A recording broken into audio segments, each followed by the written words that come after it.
وما أصابكم من مصيبة فبما كسبت أيديكم ويعفو عن كثير صدقت يا رب العالمين إن الله وملائكته يصلون على النبي يا أيها الذين آمنوا صلوا عليه وسلموا تسليما بلغ العلا بكماله كشف الدجى بجماله۔ نبی پاک نور مجسم صلی اللہ علیہ وسلم نے ارشاد فرمایا، جنت مشکلات کے سائے کے نیچے ہے اور جو جہنم ہے وہ خواہشات کے سائے کے نیچے ہے۔ یعنی جنت میں جانے کے لیے مشکلات سے گزرنا پڑے گا۔ اگر کوئی ہیرا گلے کی زینت بنتا ہے، کوئی زیور گلے کی زینت بنتا ہے تو اس کو پہلے لوہے کی بٹی میں جلنا پڑتا ہے۔ تو رسول کریم صلی اللہ علیہ وسلم کا فرمان ہے کہ جنت مشکلات کے سائے میں ہے اور جو جہنم ہے وہ خواہشات کے سائے کے نیچے ہے۔ اور دوسرے مقام پہ اللہ رب العزت نے قرآن مجید میں ارشاد فرمایا، ان مع العسر یسرا، کہ ہر مشکل کے بعد آسانی ہے۔ پھر فرمایا ان مع العسر یسرا، کہ ہر مشکل کے بعد آسانی ہے۔ اور یہ بات 2 مرتبہ ذکر کی تو مفسرین فرماتے ہیں کہ اگر ایک مشکل آتی ہے تو پھر آسانیاں 2 آتی ہیں۔ تو ہر مشکل کے بعد آسانی ہے۔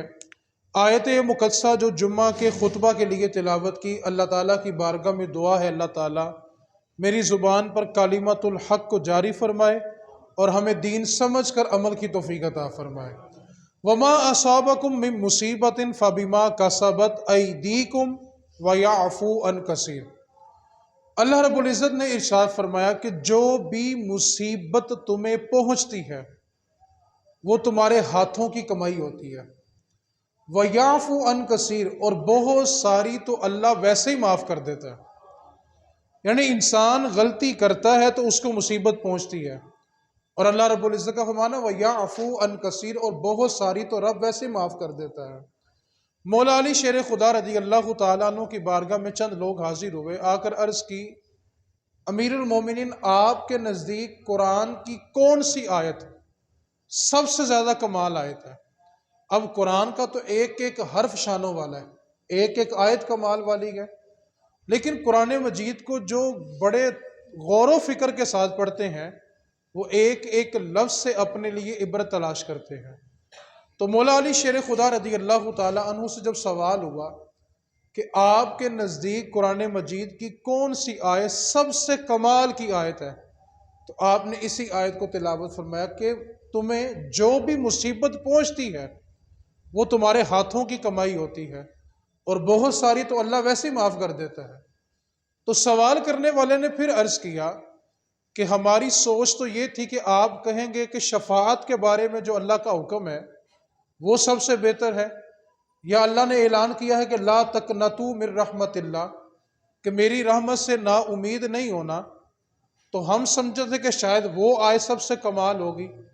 آپ نے فرمایا اس کی شان اپنی جگہ، لیکن تم اس آیت کے الفاظ پر توجہ کرو۔ اللہ فرما رہا ہے کہ جو مصیبت تمہیں پہنچتی ہے نا وہ تمہارے ہاتھوں کی کمائی ہے، اور آگے کیا فرمایا کہ بہت ساری تو اللہ ویسے ہی معاف کر دیتا ہے۔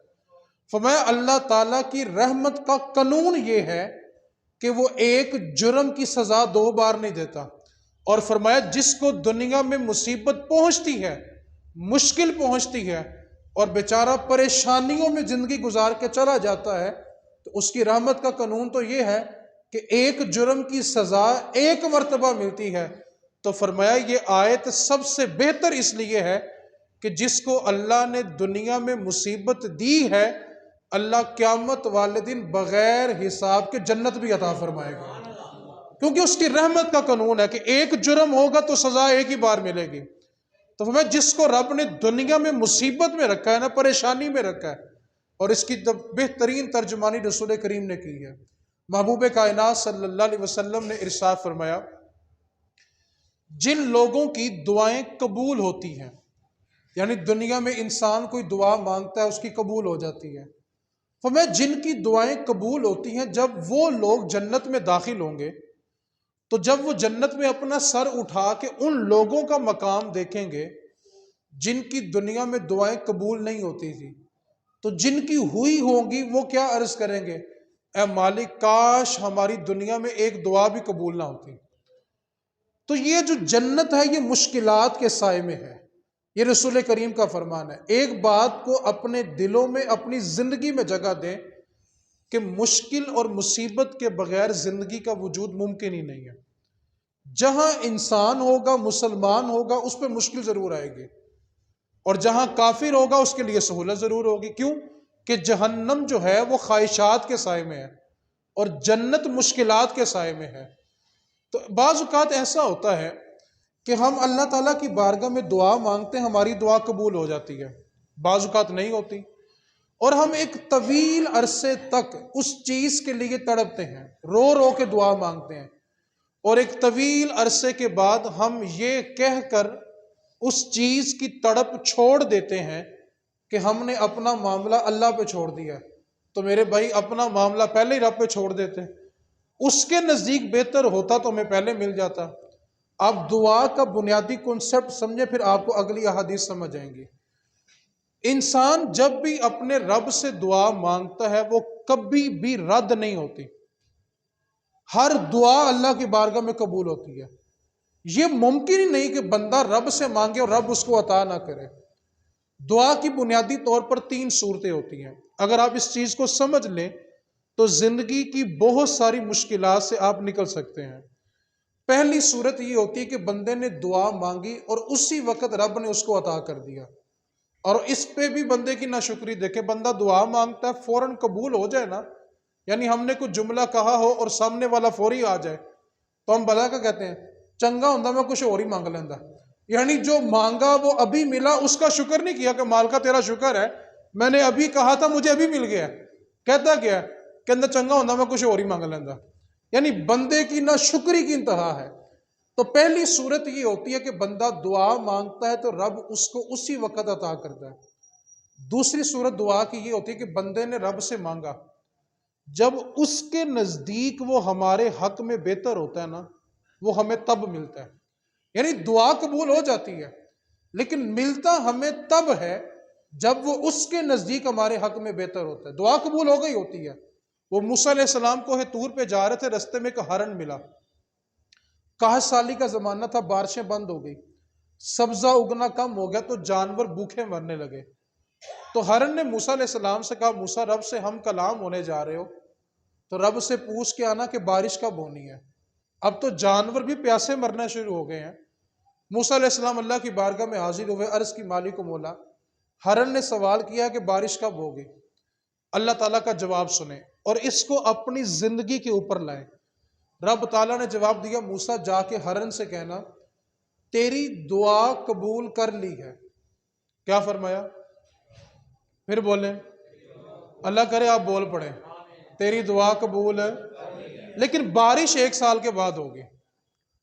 آپ اس جملے کی گہرائی کو سمجھیں، ہم رب سے مانگتے ہیں وہ قبول کرتا ہے لیکن وہ چیز ہمیں تب ملتی ہے جب اس کے نزدیک بہتر ہوتی ہے۔ فرمایا موسیٰ جا کے اس سے کہنا کہ تیری دعا قبول ہے لیکن بارش ہے۔ موسیٰ علیہ السلام طور سے نیچے تشریف لائے، ہرن رستے میں کھڑا تھا، کہا موسیٰ سوال تھا، جواب چاہیے۔ فرمایا کہ ہرن، رب تعالیٰ فرما رہا ہے کہ تیری دعا قبول کر لی ہے لیکن بارش 1 سال کے بعد ہوگی۔ تو ہرن خوشی سے اچھلا، اس نے اپنی دستی دونوں آگے والی ٹانگیں اٹھائی، روایت کے الفاظ ہیں کہ ابھی اس کی ٹانگیں دوبارہ زمین پہ نہیں لگی کہ بارش نازل ہو گئی۔ موسیٰ علیہ السلام متعجب، حیران، پریشان کہ یہ کیا ہو گیا۔ دوبارہ کوہ طور پہ گیا، اللہ کی بارگاہ میں اس کی مالک تیرا تو وعدہ تھا، اعلان تھا کہ دعا قبول ہوئی ہے لیکن بارش 1 سال کے بعد ہوگی۔ رب تعالیٰ نے فرمایا موسیٰ، جب تو نے ہرن کو ہمارا پیغام دیا تو اس کو اپنے رب کا جواب اتنا پسند آیا کہ ہم نے اس کی خوشی کی خاطر ساری قوم کو بارش عطا فرما دی ہے۔ تو دعا قبول ہو جاتی ہے لیکن ہمیں ملتا کب ہے؟ جب اس کے نزدیک ہمارے حق میں بہتر ہوتا ہے۔ بعض اوقات کیا ہوتا ہے، ہم کہتے ہیں یار دیکھنے اس بندے کے ہاتھ ہی نہیں ہے، ہو سکتا ہے کہ ہاتھ ہوتے تو وہ چوری کرتا، ہاتھ ہوتے تو کسی کو قتل کرتا۔ اللہ تعالیٰ کی حکمت بہتر جانتی ہے کہ اس نے کس کو کیا دینا ہے۔ بعض اوقات بچے چھوٹے چھوٹے ہوتے ہیں، باپ دنیا سے چلا جاتا ہے، تو بعض لوگ میت پر بیٹھ کے کفریہ جملوں میں شکوہ کر رہے ہوتے ہیں کہ نعوذ باللہ اللہ کو اس کے بچوں پہ رحم نہیں آیا۔ ہو سکتا ہے کہ وہ بندہ کچھ عرصہ اور زندہ رہتا تو کہیں ایمان سے نہ نکل جاتا۔ آپ نے موسیٰ علیہ السلام کا اور خضر علیہ السلام کا واقعہ پڑھا ہوگا نا، کہ آپ نے بچے کو قتل کیا، کیوں کیا تھا؟ کہ اگر یہ بچہ زندہ رہتا تو یہ بڑا ہو کے اپنے ماں باپ کو کفر کی طرف لے جاتا۔ تو بعض اوقات ایک چیز ہمیں اچھی نہیں لگ رہی ہوتی، اللہ فرماتا ہے کہ جس کو تم برا سمجھ رہے ہو وہ تمہارے حق میں بہتر ہوتی ہے، اور جس کو بعض اوقات تم اچھا سمجھ رہے ہوتے ہو وہ تمہارے حق میں برا ہوتا ہے۔ آپ نے اپنی زندگی میں کئی بار اس بات کا مشاہدہ کیا ہوگا کہ بعض اوقات پریشانی آتی ہے تو ہم اتنے مایوس ہو جاتے ہیں کہ بعض اوقات رب سے بھی شکوہ کر لیتے ہیں، لیکن 2-4 سال گزرنے کے بعد ہم بھلا کے کہتے ہیں یار یقین کر رب نے اس ویلے بڑا ہی کرم کیتا سی، اگر میں اس وقت اس چیز میں مبتلا ہوتا تو آج پتہ نہیں کیا ہوتا۔ تو بعض اوقات ہمیں اللہ تعالیٰ کی حکمتیں وقت گزرنے کے بعد سمجھ آتی ہیں، اور جب مصیبت آتی ہے تو ہم اس کی بارگاہ میں شکوہ کر لیتے ہیں۔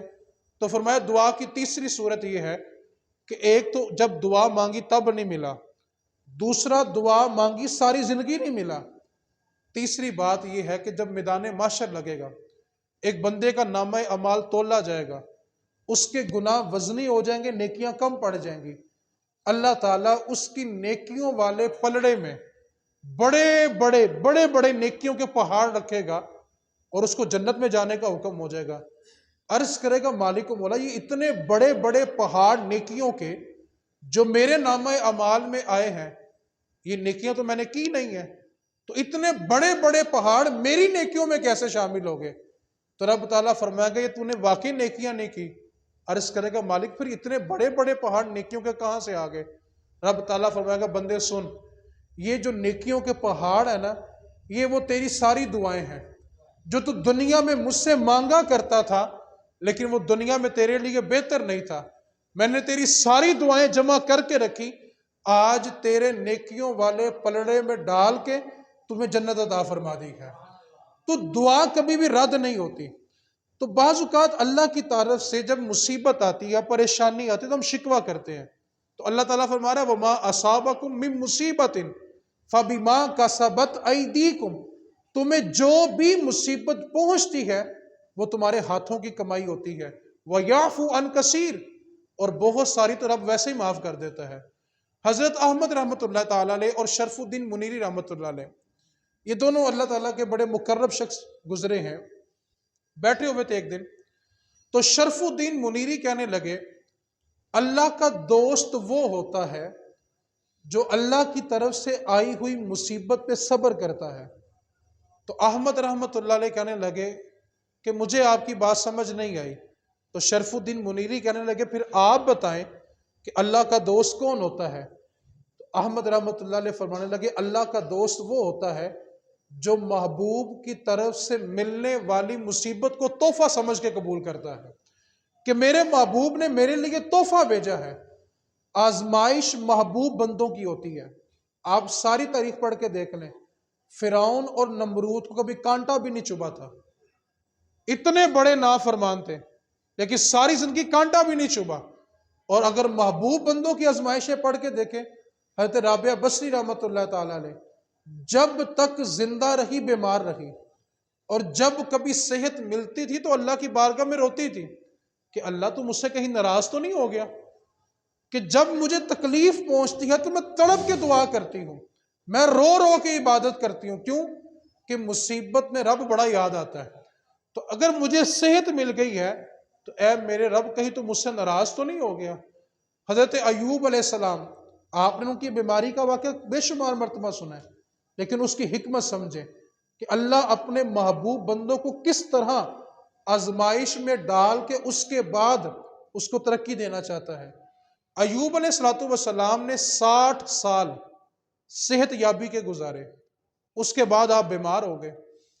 جب بیماری کو 18 سال بیت گئے، 18 سال آپ بیمار رہے، تو ایک دن آپ کی زوجہ نے کہا آپ اللہ کی بارگاہ میں دعا کر لیں کہ وہ آپ کو صحت دے دے۔ ایوب علیہ السلام کیا فرمانے لگے؟ کہنے لگے پہلے مجھے یہ بتا کہ میری صحت یابی کے کتنے سال تھے؟ کہنے لگی 60 سال آپ نے صحت یابی کے گزارے ہیں۔ تو فرمایا کہ جب بیماری کو بھی 60 سال بیت جائیں گے نا، میں پھر اپنے رب سے دعا بھی کر لوں گا۔ اس نے مجھے 60 سال صحت دی ہے، اگر 18 سال اس نے مجھے بیماری میں رکھ کے آزمائی لی ہے تو میں دعا کروں کہ مجھے صحت مل جائے۔ اور جب آپ نے یہ جملہ کہا تو فوراً صحت مل گئی۔ ایک دن آپ کی زوجہ نے آپ سے سوال کیا کہ ایوب آپ بتلائیں کہ صحت یابی کے دن اچھے تھے کہ بیماری کے دن اچھے تھے؟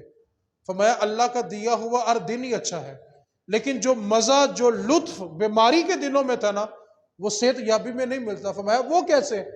ایوب علیہ السلام فرمانے لگے سنو، جب میں 18 سال بیمار رہا تھا نا تو ہر روز میرا رب مجھ سے پوچھتا تھا بتا ایوب تیرا کیا حال ہے، اور رب مجھ سے ایک مرتبہ حال پوچھتا تھا تو سارا دن اس کا لطف باقی رہتا تھا، اور جب سے صحت ملی ہے رب نے میرا حال پوچھنے چھوڑ دیا ہے۔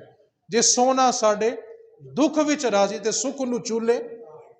اب ہم کیا کرتے ہیں؟ ہم سے کوئی پوچھے نا زندگی کیسی گزر رہی ہے، سال کے 364 دن ہم سکون کی نیند سوئے ہوتے ہیں، اور ایک رات اگر داڑھ میں درد ہو جائے نا اور نیند نہ آئے اور ہم سے کوئی پوچھے کیسے مزاج ہے تو ہم 364 دن چھوڑ کر اس ایک رات کا دکھ سناتے ہیں۔ ہم یہ کیوں نہیں کہتے کہ یار رب تعالیٰ نے سارا سال بڑے سکون میں رکھا ہے؟ ہم اس رات کا تذکرہ کرتے ہیں۔ ڈاکٹر کہتے ہیں کہ انسان کے جسم میں 360 ہڈیاں ہیں اور 206 اس کے جوڑ ہیں۔ ہم 359 ہڈیوں کو چھوڑ دیتے ہیں، اور جس ایک ہڈی میں درد ہوتی ہے نا کہتے ہیں یار اس گوڑے میں بڑی درد ہوتی ہے۔ یعنی جو اللہ تعالیٰ نے 359 ہڈیوں میں صحت رکھی ہوئی ہے ہم اس کا اظہار نہیں کرتے، اور اس ایک ہڈی کا شکوہ پہلے کرتے ہیں جس میں اللہ تعالیٰ نے ہمیں آزمانا ہوتا ہے۔ تو ہم بعض اوقات اللہ تعالیٰ کی نعمتوں کو بھول جاتے ہیں، اور جس ایک چیز میں تکلیف ہو اس کا تذکرہ بار بار کرتے ہیں۔ حضرت رابعہ بصری کا ایک پڑوسی تھا، اس کی عمر 35 برس تھی، اور 35 سال میں اس کے سر میں کبھی درد نہیں ہوا تھا۔ ایک دن اس کے سر میں درد ہوا تو اس نے سرخ رنگ کی پٹی سر پہ باندھ لی، اور گلی میں نکلا تو رابعہ بصری نے اس کو بولا بیٹا کیا ہوگا، سر پہ پٹی باندھی ہوئی ہے؟ کہنے لگا اماں جی سر میں بڑا شدید درد ہے، اس درد کی وجہ سے سر پہ پٹی باندھ رکھی ہے۔ فرمایا بیٹا تیری عمر کتنی ہو گئی ہے؟ کہنے لگا اماں جی میری عمر 35 برس ہو گئی ہے۔ فرمایا پہلے کبھی درد ہوا ہے؟ کہنے لگا اماں جی کبھی نہیں ہوا۔ کہا 35 سال اللہ نے تمہیں سکھ دی ہے تو تو نے کبھی سکھ کی پٹی نہیں باندھی، آج ایک دن سر میں درد ہوا تو ہر کسی کو بتا رہا ہے کہ میرے سر میں درد ہو رہا ہے، تو شکر ادا کر کے رب نے تجھے اپنا محبوب بنانا ہے، کیونکہ رسول کریم صلی اللہ علیہ وسلم کا فرمان ہے مومن کو کانٹا بھی چبھے تو اللہ اس کے صدقے اس کے گناہوں کو معاف فرما دیتا ہے۔ اگلی حدیث سنیں، الترغیب والترہیب کی حدیث پاک سنیں، رسول کریم صلی اللہ علیہ وسلم نے ارشاد فرمایا جب بندے کے گناہ بڑھ جائیں اور گناہ ختم کرنے کی کوئی چیز نہ ملے تو اللہ تعالیٰ اپنے بندے پر مشکل بھیجتا ہے، اور اگر وہ اس مشکل میں صبر کرے تو اللہ اس کے گناہ ہی معاف فرما دیتا ہے۔ تو بعض اوقات مصیبت ہمارے گناہ معاف کروانے آتی ہے۔ آپ یوسف علیہ السلام کو دیکھیں، سگے بھائیوں نے کنویں میں پھینک دیا تھا، پھر مصر کے بازار میں بکے بھی، اور جب زلیخا نے تہمت لگائی تو جیل بھی جانا پڑا۔ اتنی مصیبتیں برداشت کی کہ بچپن تھا تو سگے بھائی کنویں میں چھوڑ گئے، پھر باہر نکلے تو مصر کے بازاروں میں فروخت ہونے لگے، جوان ہوئے تو زلیخا نے تہمت لگائی تو جیل جانا پڑا۔ لیکن اللہ تعالیٰ کا وعدہ ہے ان مع العسر یسرا، ہر مشکل کے بعد آسانی ہے۔ اتنی مشکلات سے گزرے تو رب کی حکمت کیا تھی؟ جس مصر میں آپ بک گئے، جس مصر میں آپ پر تہمت لگی، جس مصر میں آپ کو جیل جانا پڑا، رب تعالیٰ نے مشکل کے بعد اسی مصر کا آپ کو بادشاہ بھی بنا دیا ہے۔ تو بعض اوقات مشکلات انسان میں نکھار پیدا کرنے کے لیے آتی ہیں۔ ہم کہتے ہیں جب ذرا گھٹن ہو جائے تو کیا کہتے ہیں؟ یار ہون جڑی بارش ہونی نا بڑی رحمت دی ہونی جائے۔ جب زیادہ لو چلے تو ہم کیا کہتے ہیں؟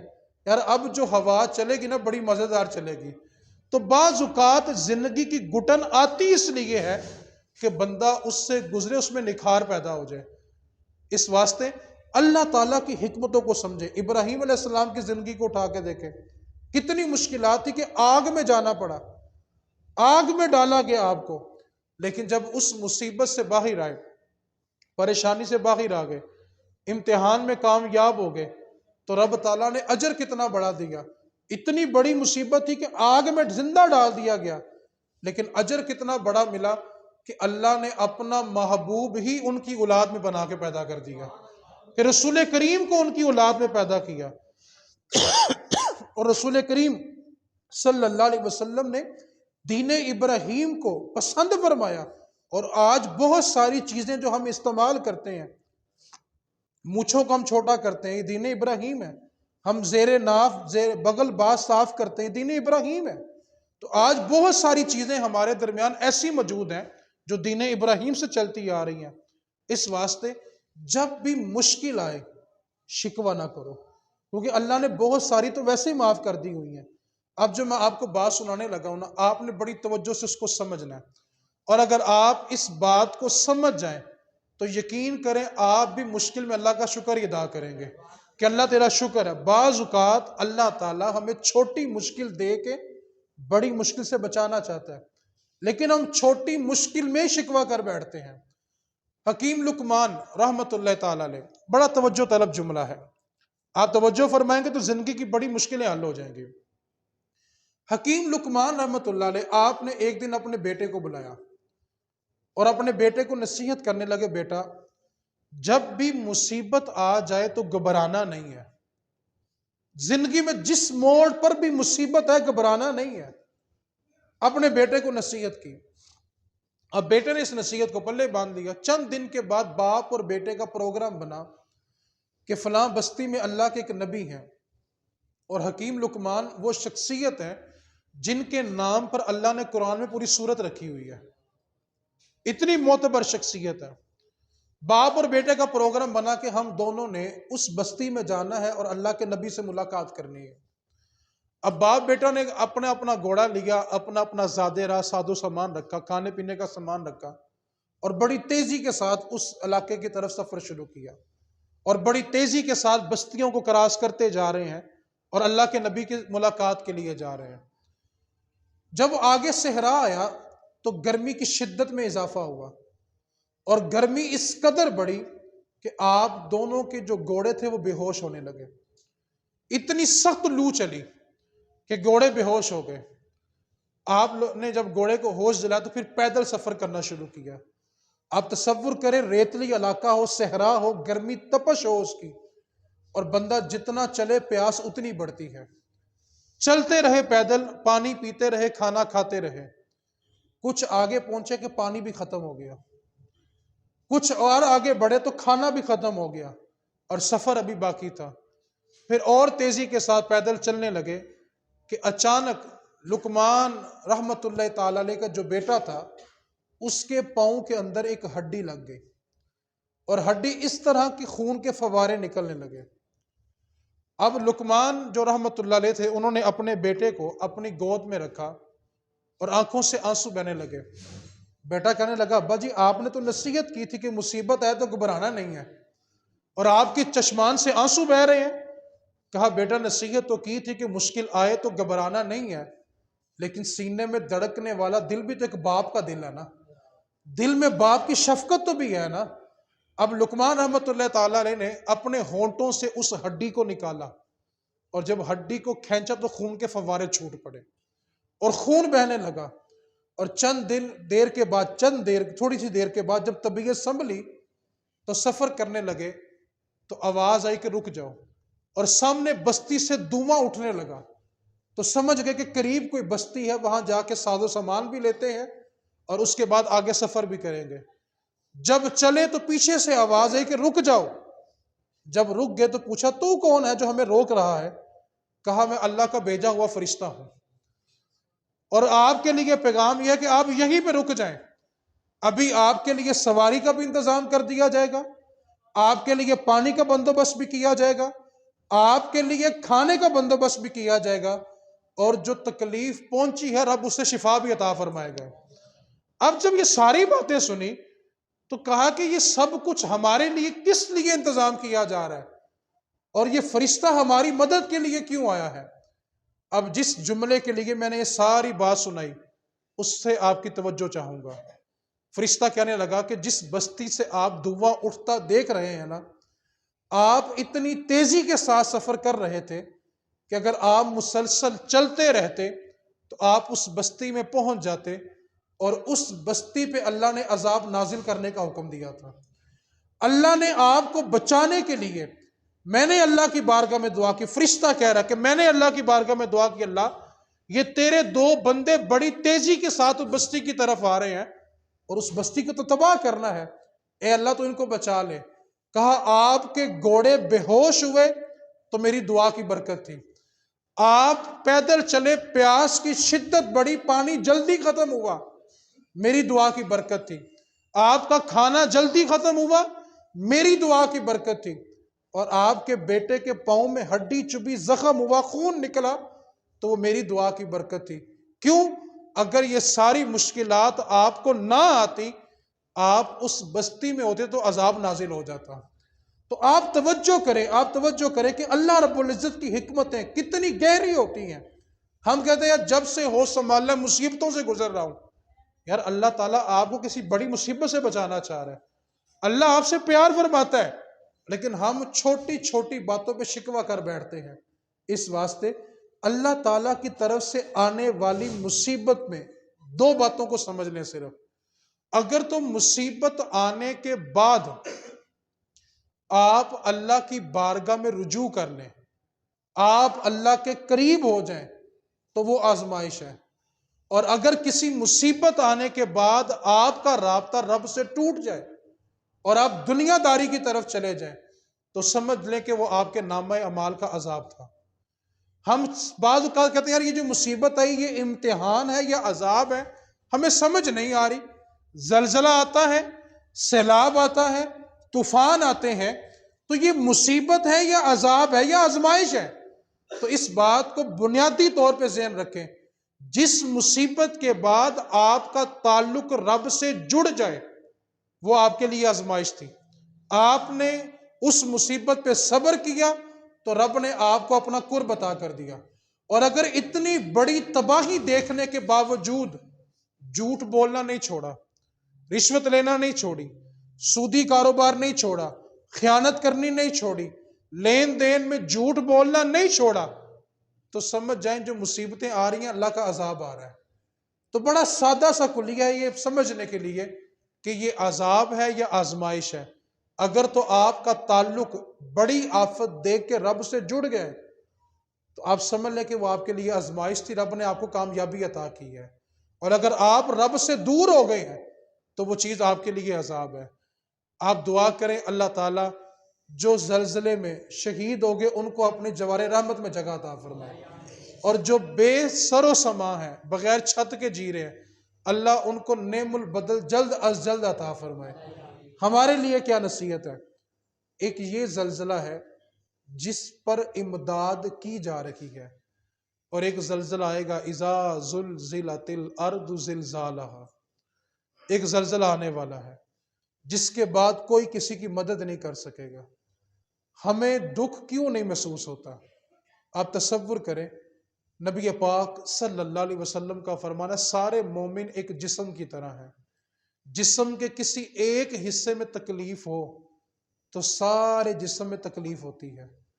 آج ہمارے ہی مسلمان مومن اتنی بے دردی سے چلے گئے، اور اگر ہمارے سینے میں درد نہیں ہوا، دل میں ان کا درد محسوس نہیں ہوا، تو اپنے ایمان کا احتساب کرنا چاہیے، سوچنا چاہیے کہ ہم آخر اتنے بے خبر کیوں ہو گئے۔ یہ چیز ہم پر بھی آ سکتی ہے۔ ہم میں سے کوئی شخص اس بات کا دعوے دار نہیں ہے کہ اس کا جو سانس اندر گیا ہے وہ باہر بھی آنا ہے کہ نہیں آنا۔ اللہ تعالیٰ کی بارگاہ سے پناہ مانگے، پناہ طلب کرے، اور ایک بات کو یاد رکھے، اچانک موت مومن کے لیے خیر ہے اور گناہ گار کے لیے مصیبت ہے کہ اس کو تو توبہ کی توفیق ہی نہیں ملی۔ اکثر لوگ بلا کے کہتے ہیں اللہ سانو چلدا پھردا ہی لے جاوے، اور بھائی جو چلتا پھرتا چلا جائے اس کو توبہ کی توفیق ہی نہیں ملتی، توبہ کے لیے وقت ہی میسر نہیں ہوتا۔ اور جو 2 مہینے 4 مہینے 4 پہ بھی بیمار رہے، وہ ہر وقت کیا کہتا ہے؟ اللہ تو مینوں معاف کر دے، اللہ تو مینوں معاف کر دے۔ تو جتنی مصیبت وہ کاٹ کر جاتا ہے، آپ کو میں نے جو مولا علی کا فرمان بتایا کہ اللہ کی رحمت کا قانون یہ ہے کہ وہ ایک جرم کی 2 بار سزا نہیں دیتا۔ جس کی زندگی مشکلات اور مصیبتوں میں گری ہوگی، اللہ قیامت والے دن بغیر حساب کے جنت عطا فرمائے گا۔ تو اس واسطے دیکھیں کہ مصیبت کے بعد آپ کا تعلق رب سے جڑا ہے کہ نہیں جڑا، اور جس کو آپ مصیبت سمجھ رہے ہوتے ہیں، اللہ تعالیٰ آپ کو بڑی مصیبت سے بچانا چاہ رہا ہوتا ہے۔ لقمان علیہ السلام کی سواری بے ہوش ہوئی، پیاس لگی تو پانی ختم ہوا، روٹی ختم ہوئی، بیٹا زخمی ہوا، کیوں؟ کہ اللہ تعالیٰ اس بستی میں جانے سے روک رہا تھا جہاں پہ اللہ کا عذاب نازل ہو رہا تھا۔ تو ہماری زندگی میں جو مشکلات آتی ہیں وہ اصل میں ہمارا امتحان ہوتی ہیں۔ اللہ کریم ہم سب کو اپنی بارگاہ کا باادب رکھے، اللہ اپنی بارگاہ میں جھکنے کی توفیق عطا فرمائے۔ وآخر دعوانا ان الحمد للہ رب العالمین۔